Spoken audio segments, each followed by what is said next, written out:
Hello, ladies and gentlemen, fellow citizens. As Kwame Nkrumah said some 60 years ago, at long last, the battle has ended.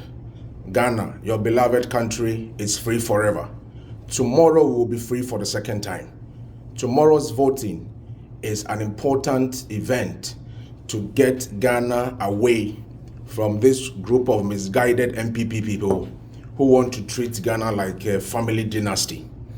And if I'm not able to look in your face and tell you that for the past 8 years, these people have set back the clock of progress 10 years back, and that their performance is worse than the Mahama administration, and I cannot tell you honestly and look in your eyes and say it, then my education has been useless. I've told my family people, I've told friends, I've told cousins, I've told business associates to vote emphatically to remove this corrupt Galamsey NPP government from office. It is a patriotic duty that you have taken to vote them out. In case you are having a second thought, let me just give you one or two things to consider.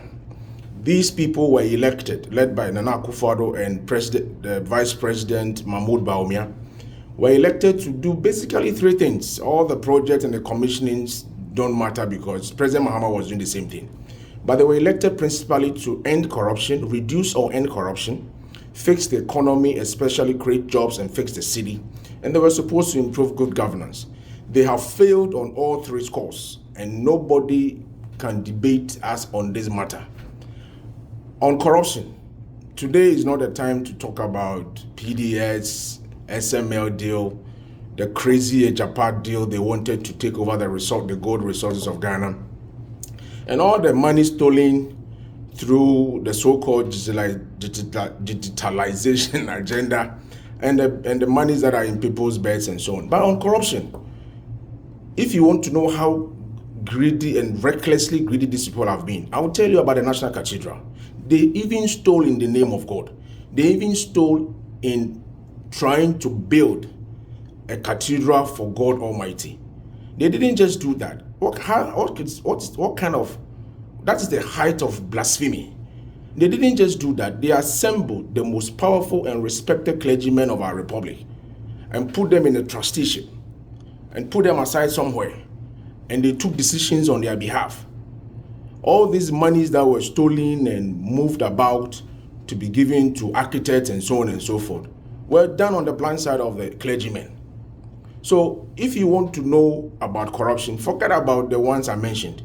Look at how they have taken corruption not only to the church, but they've taken it from the church to God. How can we allow these people to stay there? On the economy, I'm sure you know about the cedi-dollar exchange rate already. You know about the job losses. You know about the deliberate collapse of businesses already.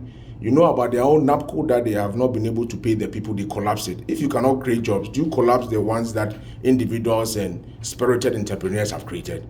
So on the economy, that's basically the main thing for consideration tomorrow. The economy is just stupid.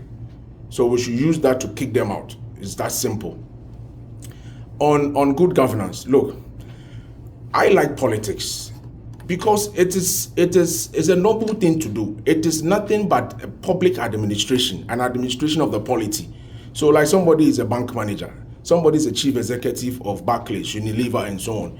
You need people to manage the affairs of state. So politics is not about looting. It's not about creating crazy conditions and so on and so forth. Politics is about delivering the goods to the people. But these people, look at what they have done. They have made greed and corruption a culture, a way of life. That today we cannot separate wrong from right in the name of partisan politics. They have destroyed the very fabric of our moral, the fabric of our moral society, the moral fabric of our society. Today, when they couldn't do their job because civil society stood up to them, what did they do? They went to do the galamseys themselves. They deployed and unleashed regional chairmen and excavators into the forest and to the riverbeds. They are destroying our very survival and our very existence.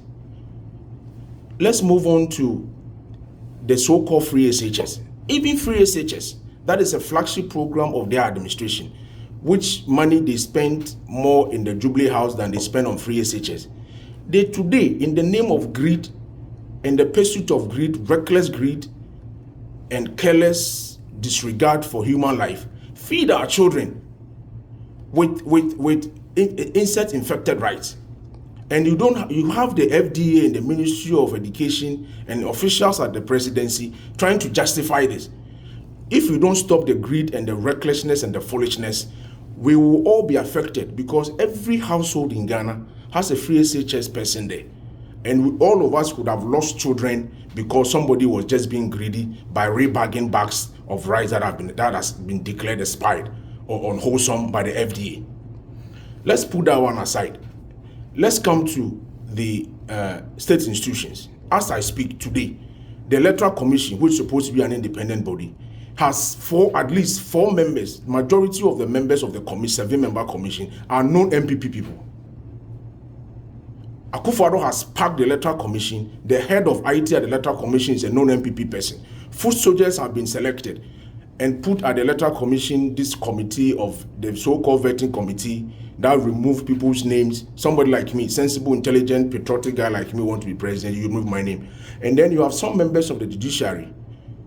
Because Akufo-Addo has packed the court, some of them feel obliged to make judgment in their favor, as the National Security Minister said, tilting judgment in their favor and so on and so forth.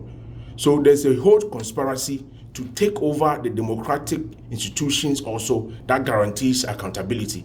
On the judiciary, because they know that they are their friends, when the judicial service, judges themselves, had their bungalows under threat and their lands being taken away, and they issue court orders, these people disrespected those court orders.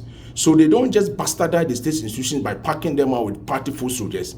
They also disrespect orders that are not in their favor. They wanted to do that to the universities, and the professors stopped them.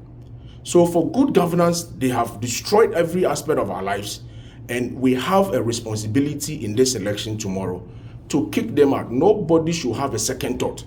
You have heard it from me, intelligent, patriotic Ghanaian citizen who has Ghana at heart, that you are in the right place. You have taken the right decision to vote for John Mahama. His record is far better in any respect than what these people have done. Like I said from the beginning, if I'm not able to look in your eye and make this declaration, my education has been useless.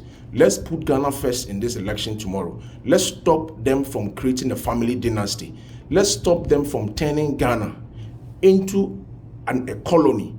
In this case, not governed by some British Europeans, but governed by some small group of family people, obscure, most of them illiterate or semi-literate people who want to extend a clan to cover the Republic of Ghana. Ghana is a republic, it's not a dynasty, it's not a paramountcy, it's not a royalty, and we are in the right place. Yesterday, I felt so proud listening to the matured message that came from President Mahama. Look, for the NDC and everybody, every Ghanaian who is looking for this change to happen, be vigilant.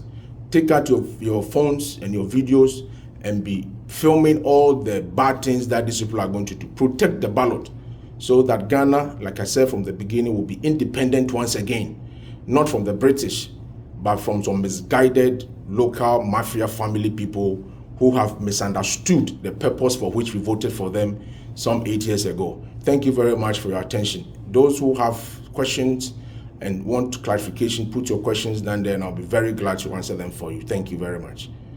Let's meet here on Sunday to celebrate the victory. Thank you.